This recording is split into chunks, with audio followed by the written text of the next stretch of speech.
chase anyone, don't try to copy anyone. Just be confident. Go into this tournament, play your next games, believing that you can win everything.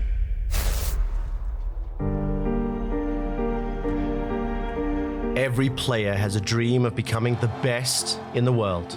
I'm just going to show up, and then I'm going to send Fun Plus Phoenix back home. The Nexus is being focused. It's going down, and Fun Plus. You've seen the finish line there in the horizon. But time and time again, you have fallen short at the last hurdle. After 7 years being a boomer, I get to finally make it, and it's great, I guess.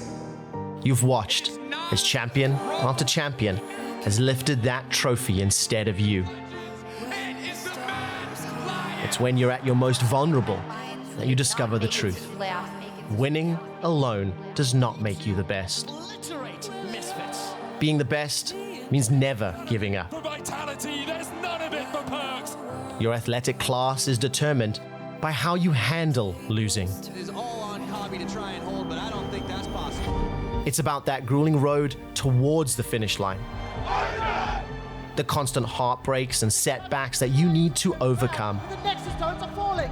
So many people experienced their first round of adversity and crumbled. You, on the other hand, did not. You never stopped believing. Fnatic are your champions! For the 6th split in a row, will be denied playoffs. From the outset, you had faith in yourself. You ceased to make excuses. You quit blaming others. You took that setback and transformed it into a driving force. Fnatic rule Europe. The world awaits. Second time of trying, XL will make playoffs. Rather than being pressured by the expectations of the crowd, you get up on that stage and you use their roar as a source of energy.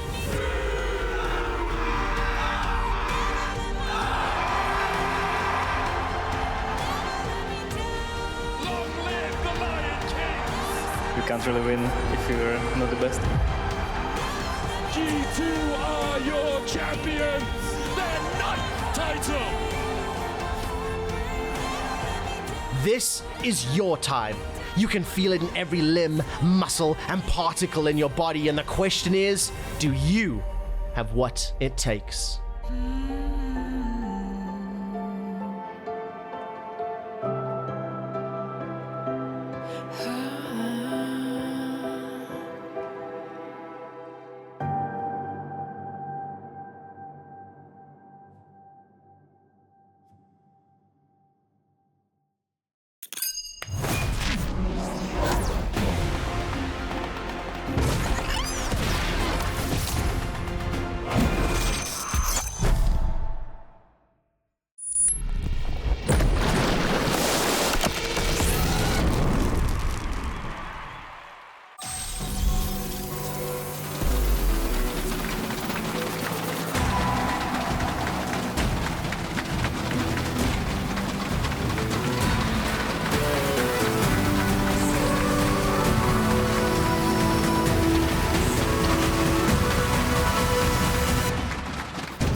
Welcome back to the LEC live from Berlin, Germany for the final day of Super Week. Here we see Misfits and Astralis arriving at the studio, and they wish that their gameplay would be as hot as the weather outside, and it is burning over 30 degrees Celsius at the moment.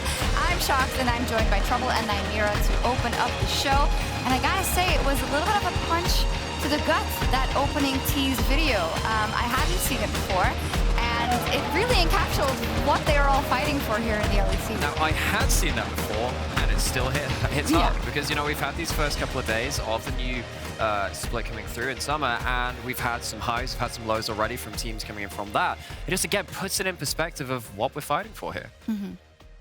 I mean, I usually am the one that gets emotional. And it was kind of like, it was on a bunch of players, you know, just sitting on the stage, completely heartbroken. I feel like Odoamne's message also hit very high. He's like, I finally made it, man. And it just hits really hard. Yeah, for sure. And it's also just I mean, I think we are very, very lucky to have such a roster of players here in Summer, of which have been trying to win for so many years. Some are new, and they're all as motivated as ever to make it to the playoffs, to make it to the championship, to make it to Worlds. And 3 of those teams have gotten off to a fantastic foot come Summer. 3 teams that are undefeated so far: XL, Mad Lions, G2, 2-0 all over. So we are going to measure on which hype train you'd like to be. Which hype train are you ordering tickets for XL, for Mad, or for G2? You can head over to discord.lec.gg to cast your vote, and I'm also going to poll the audience at the end of this. But let's also mix it up with a little bit of talk about the meta and how it's been influencing the league. Starting with the Mad Lions. Trouble, how have they been using the meta, and thus how have they been doing so far? I feel like the Mad Lions have a pretty good grasp compared to all the other regions around the world, right? The LPL, the LCK, figuring out what S-tier picks are at the moment, like the Swain, like the Zeri, and actually implementing them into the style they want to play the game. I'm getting glimpses of 2021 dominant Mad Lions team, where the mid to late game fighting is coming back. They can turn around early game deficits, and I think slowly but surely they're getting back into form. Now what they need to do now is show that Spring was just a blip on that radar. Of course, they've made that one change coming into this split. It's going to be Niski coming in, and already feels like that mid jungle in particular has started to do pretty good things for this team. Yeah, when we look at how they play their games, they're pretty slow comparatively to the other 2 teams that are undefeated so far.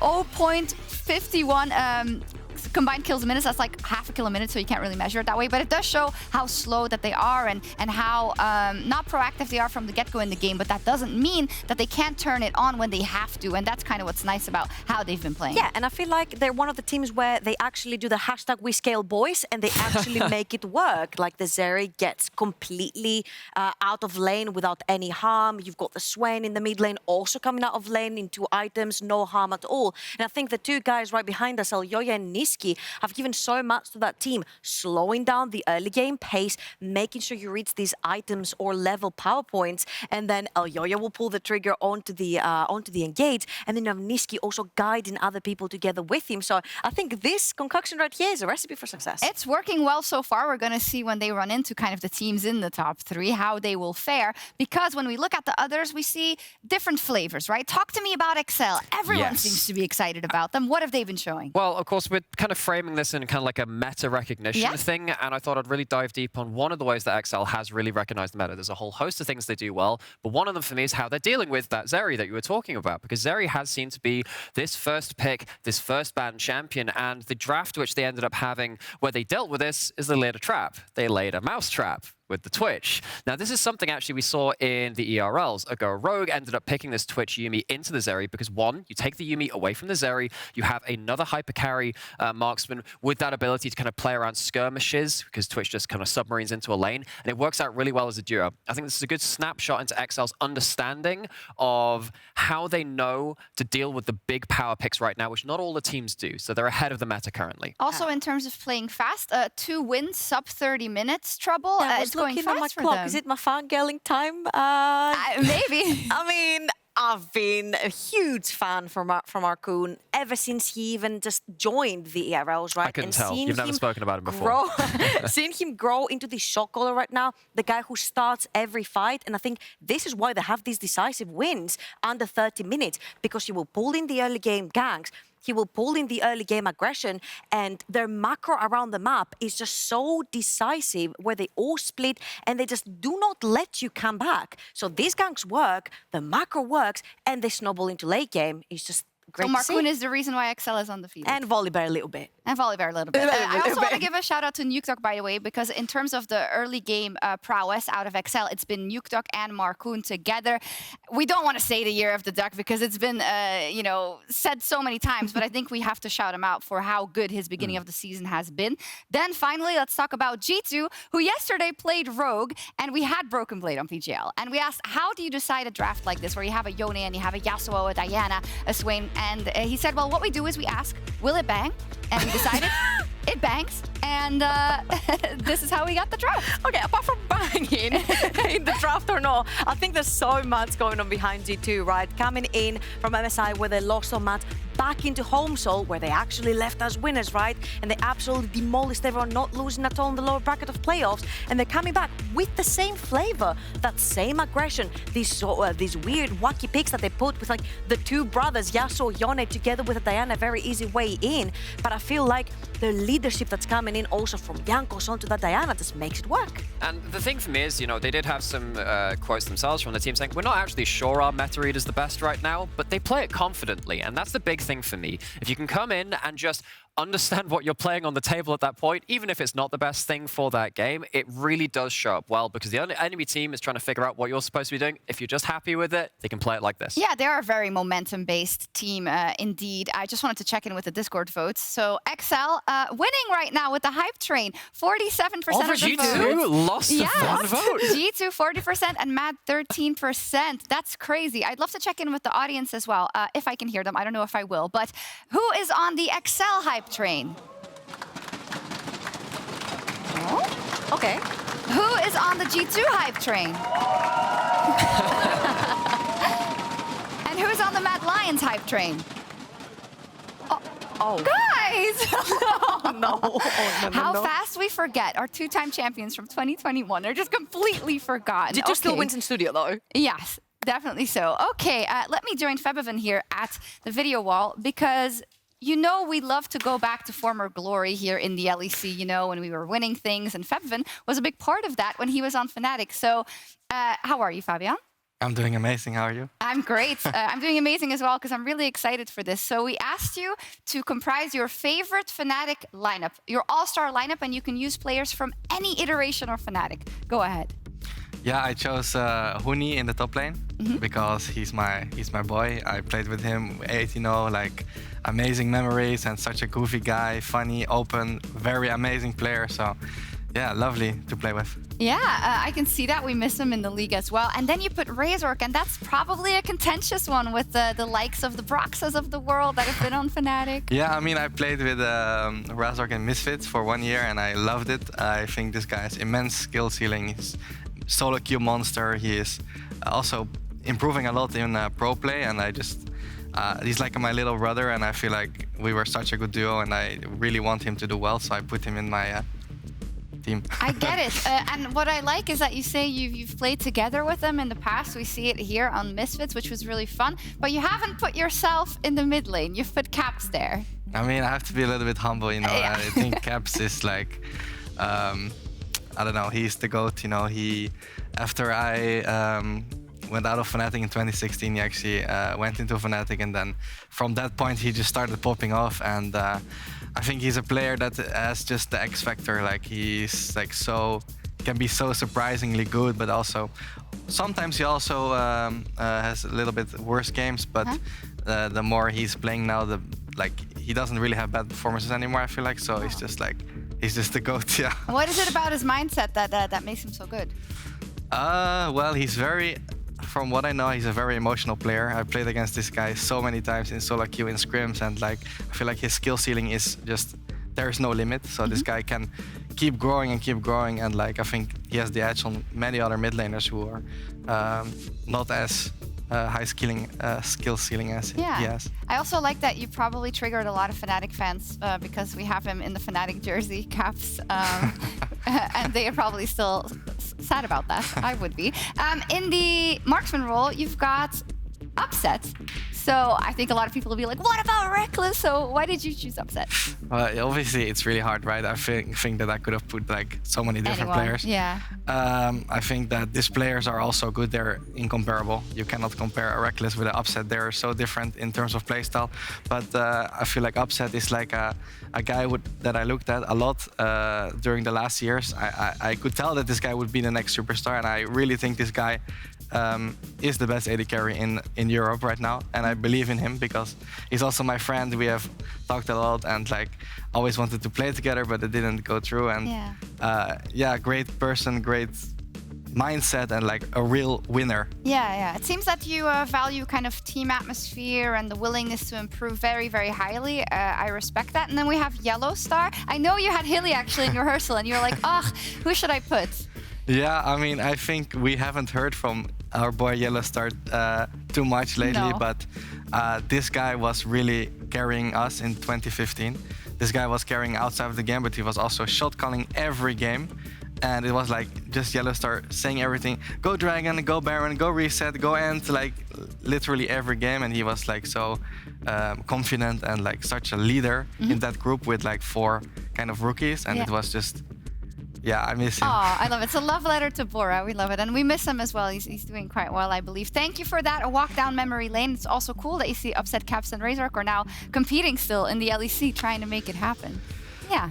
Thank you, Fabian. You'll join us in a little bit again. And now for a more serious topic. Just kidding. This is still the LEC.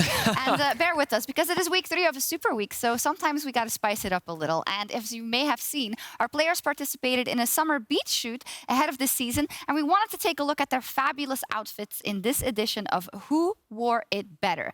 Now, you may, in your judgment, also think about current performance maybe during the Super Week. You don't have to, though. The first one, Larson versus Syncroft. I know a lot of people were surprised that Syncroft's modeling abilities in the video is I've seen really none great. of these yet, so it's completely fresh. Oh, you've seen this video, no? You know what? It might be the kind of thing which I didn't like look at objectively, but now I'm sitting at this and I'm like, heck, that's... I really appreciate someone. Please analyze this, please. But isn't he just... Syncroft is Graves, no? Absolutely Graves. And as someone who cannot grow facial hair, I'm actually quite envious of how good that looks. Like, that's not to do with the outfit at all, but that's working for him. And I gotta say, the swagger on Larson also, the sunglasses, I couldn't pull that off. I could not pull that off. No. Next one, we have Mickey versus Upset, which is interesting because yesterday, of course, Excel was able to beat Fnatic, but who won here? He probably beat him in tennis as well, from what I can see. Beat him yesterday on the Rift, beat him outside of the Rift in tennis. I think his outfit looks really, really cool as well. Like the black and minus points though, you know, look. like the orange sunglasses, they just remind me too much of like the old gaming glasses, and I'm not sure I can vibe with that. Can we even say that? Yeah, I'm just like, I remember Meteos doing that. I'm like, it's a bit 2013. I'm not sure I can condone that. I kind of like it because everything comes back, and you know that 80s, 70s aesthetic is very much in. I think they both look amazing. Next up is VTO versus Armut. Let's see what looks they served us.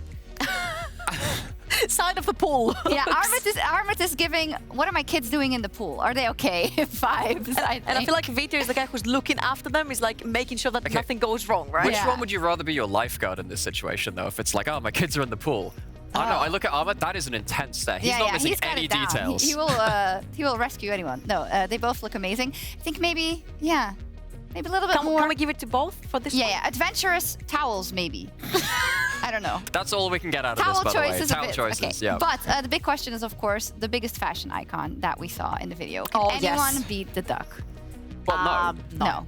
No, that one's pretty clear. But those little sunglasses, though. They're actual real sunglasses. So I did know that ducks can get like little shoes, little feet things for when the ground's too hot or too cold. Yeah. I didn't know that there was other duck apparel, so I'm learning a lot today. I hope you are too. Flacket probably knows everything about the duck apparel.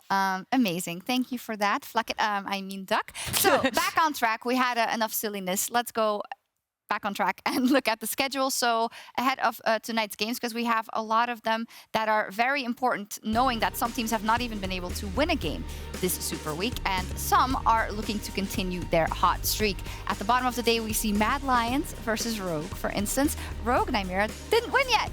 No, but you come back to this matchup, and it has always been this matchup in kind of the modern LEC the last couple of years. This has actually been the matchup to kind of, I'm not going to say like surpass your old rivalries, but this is the one which has really put itself up there and saying, this is the one to watch. Now, Rogue do need to now kind of show that they can match up to a map which has had this resurgence. It is not going to be an easy game. They're going to have to bring their A game, and of course they haven't managed to bring up that that higher level performance rather that we saw that from them in spring, which allowed them to top the regular split. Yeah, and I think this is exactly the iron right here. Being first in the regular split back in spring, and Mad Lions not even making playoffs, right? And that was crazy to think about, especially since they were the back-to-back champions of the LEC. Now the Rogues have yet again being reversed. Rogue is on a 0-2 slump, while Mad Lions are looking pretty comfortable on the 2-0. Yeah, Rogue had to play G2 and Fnatic and now Mad. So in terms of the difficult opponents, yeah, they've had their fill of them. We also have G2 versus XL, which is our marquee matchup of the day, which I wasn't expecting to be saying over this weekend. But it's just the case that XL has been impressing people left, right, and center, not in the least their opponents. And, you know, it all comes together. I love it when a plan comes together because in spring, Mickey came into XL and went on this anime revenge arc, but couldn't beat G2. That was the one piece that they couldn't end up finding. And now XL got a chance to do that again. And XL had a great couple of games to lead off the split so far. And I feel like out of anything, G2 and XL are our most bloodthirsty teams that we have right now. So we're not going over to a 40, 50-minute race and sleeper game. I think it's going to be action straight off get-go. We hope so, at least. We got to talk to Mickey yesterday also as he kind of previewed G2. He's going up against Targamas in the support matchup. They seem to me like quite different types of supports, although Targamas literally plays everything if he needs to, right? But Mickey was super important yesterday in their win over Fnatic as well. For sure, and actually, Featherman had a lot to say about him, and I'll let him use his own words later, but Mickey is that kind of player who plays very much for the team, has had a couple of games in the past where you can kind of point that spotlight and go, oh, what's this KDA like? Well, he uses his deaths to achieve things for that team, and he's a very selfless player, and I think that's the kind of mindset which has allowed XL to kind of go to the next level. He understands his place within the team. We saw that Rogue got a bit rattled maybe by the draft that G2 threw out. Do you think XL is at risk of the same? I don't think so at all. I feel like the way that XL have been drafting so far, like making them split Yumi, Zeri, and other than that, I feel like if anything, maybe XL will make it harder for G2 because G2 are on the cusp of like trying to figure out what they want to play. XL have found what they want to play and throwing in a curveball towards G2. We'll see if they can reply to that. We'll see indeed. Well, our first match of the day features the currently winless Misfits Gaming, and Laura is catching up with their assistant coach, Hiva. Take it away. Thank you very much, Shox. And Hiva, thank you for joining me ahead of this third game of the Super Week. I take that things didn't go the way you expected so far. Can you talk me through the issues Misfits had and how do you plan on solving them? I think we had a bad approach to stage games from scrims, and we've made some changes going today.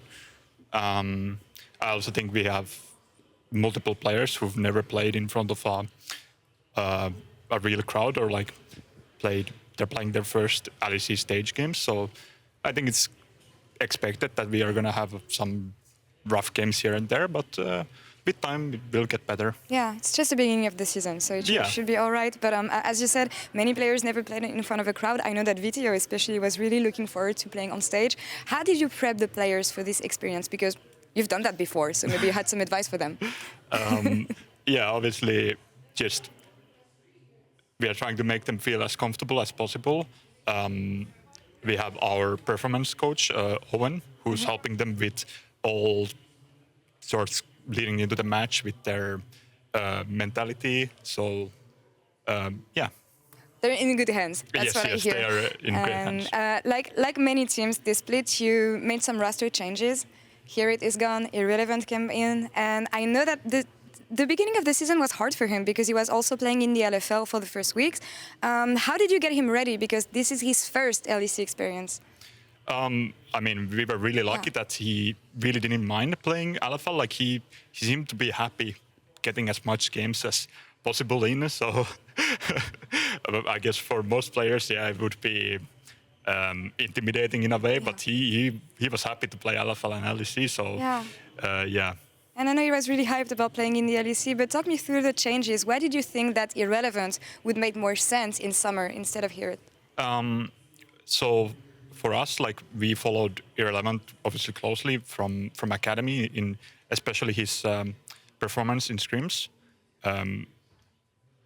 He was very clearly the piece that we needed to kind of round out the roster, and obviously like him being in our academy was a very kind of no-brain decision to promote him, especially considering his performance. Yeah, he knows the house, so he knows the process, and I'm always happy to welcome new players in the LEC. Last question for you. Astralis, today, in the first game, where should we look at for this game? It's Astralis. I'm not really worried. Okay. I think I think we've got it in the bag. I don't think there's any specific points that you need to have in mind. I think we will come with a better preparation, better draft, and go from there. You have it, as you said. Hiva, thank you so much for the interview. Good luck today in the first game. And Sharks, back to you. Thank you very much. He's not worried. I'm a bit worried about Misfits. They have not been able to win so far, as said, for none of the teams. That's actually a disaster. But I would dare wager that for a team like Misfits, it's a bit more troublesome than like for a Rogue, who of course played a Fnatic and played a G2. Yeah, and you know, I love two things. I love name puns and I like wildlife. So I'm glad they're talking about the irrelevant in the room. He came in from I love you for that. Okay, but obviously this is one of the big changes that came in, and here it was one of these players which they obviously had to put resources into on that top side. I think there's a lot of readjusting they have to do in regards to that. When you start changing systems, that's when it can take a bit of time to settle in. What I did like to hear, Fabvan, and I know that we've talked about this as well, is that Irrelevant was very happy, in fact, to get the chance to play in the LFL. Of course, also happy to be in the LEC, but just glad to get the experience overall. And I think that's the mark of a good starting point for a player. I mean, for sure, yeah. If you are a rookie, you obviously want to play in LEC. It's like your way to, I don't know, actually shine and get the most exposure that you can. And I want to go back to what Hiva said. He is right. They are rookies. They are playing against so much players that have so much experience. So it's normal that they're kind of playing safe and like kind of, yeah, getting rolled over for the first two games at least. Yeah, it is to be understood, I think. Yeah. And I like that he said, no, it's not going to happen versus Astralis, but that's a great point, because in Astralis, you've got players who have literally played some of the most games on the LEC stage out of everyone. Now, Mira, kick us off about Astralis. 1-1 so far. Yesterday, able to beat Team BDS. What's going well for them? What's going well for them compared to what happened in spring is that I think a lot of the time the individual pieces weren't really functioning. They were pulling in different directions. It seems like this team, slightly more coherent, they're keeping it simple and they're keeping it functional. It's not necessarily flashy. It's not always going to be your hero plays. Not that there aren't some thrown in there too, but I think particularly the top side of the map, when you have this very experienced side of Vizicachi and Xerxes, they're just filling in the role that they need to and playing out the more simplistic compositions fairly efficiently. Yeah, I mean, in this game, they were pretty good at setting up objectives and they were very good at pulling the trigger. However, this is against BDS, which are kind of worse in that sense, right? Yeah. Struggling, and I feel like the right setups, the right engages are gonna get harder when you're playing against tougher opponents, right? So, but at least they're showing a good foundation, and I'm happy with seeing Oren and Zeri in the same team. Yeah, you were talking about a couple of things that are really good in first week, and Oren is obviously great. Vitio played the Victor yesterday. I know you weren't too happy with it. So for the people who missed it, you just never want to see it, or? No, no, I think it was an overreaction. I think that, as I said before, every pick is possible in the right scenario. I think in this game, the Victor pick from Dajor was actually very good, because enemy team had very like short range. Yeah. But if you're picking Victor into a long range composition, or you're just blind picking it and looking to get countered, then it's a no-go for me. It's like, at least understand why you're picking it. Once it's in that situation, it becomes a lot more efficient, but don't just brain off. Cool. We haven't seen too much of the new support yet, Junghoon, coming out from Astralis, who is a very young player who spent some seasons in Korean Challenger, but was always touted as a big talent, right? What's it going to take for him to really show what he can do? Yeah, so what he's shown so far to kind of show what can come next is we saw that Soraka game. That wasn't really something which he had a lot of agency in. Turned up to have some last-minute saves with the Soraka passive, just kind of ambulance running it down. And that was okay. But it really was that second game with the Tom Kench where I thought that we saw some of that playmaking vision, but then also how that wasn't quite chiseled out yet. It's still got some rough edges, because he'd be Tom Kench doubling into enemies and actually just missing the mark, and then he'd just die for it. But there were a couple of times where you think, heck, that was a really good angle and you've won that fight for them. Just need to see it be a little bit more efficient, cut off some of those rough edges. Okay, and we'll see what happens there. Since Hiva was so confident, Fevin, what do you see here as the win conditions for Misfits? Oh, the winning conditions. I mean, I think it all starts at the draft, right? I feel like in this meta, it's like the correct draft will actually just win the game on the spot if you play it out properly. As I said for SK yesterday, I want to see them playing a mid jungle that can actually fight, push, and impact the map, because in the end, Vitio was the MVP.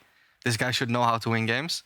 And if I was in his position, then I would try to lead that game and try to carry from mid, because you have a rookie in top. you have rookie support, right? So. Yeah, exactly. Some people that need to be guided. Let's see if that translates into the draft. Let's head over to Kadril and Medic.